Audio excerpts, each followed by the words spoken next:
এইটো হ'ল অসমৰ মিটাৰ চিঙা আলি। এই আলিটোক মই মিটাৰ চিঙা আলি বুলি কেলৈ কৈছোঁ জানেনে? পথটোৰ অৱস্থা চাওকচোন।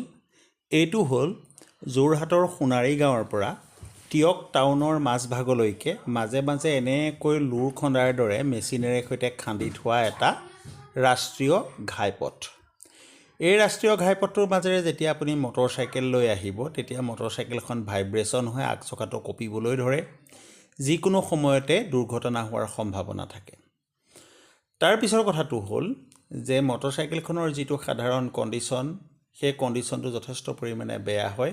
আজিতো মোৰ খটককৈ মিটাৰডাল ছিগি থাকিল। এইডাল মিটাৰ দেখিছেনে? কথা নাই বতৰা নাই, মোৰ মিটাৰডাল ছিগি থাকিল।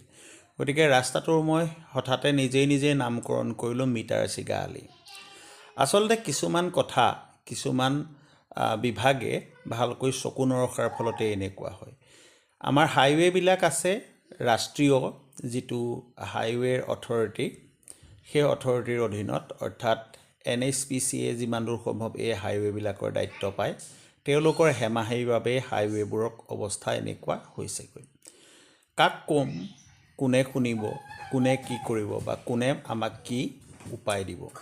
এয়া হ'ল হাইৱেৰ কণ্ডিশ্যন। সেইবাবে ইয়াৰ নাম দিছোঁ মিটাৰ ছিগা আলি।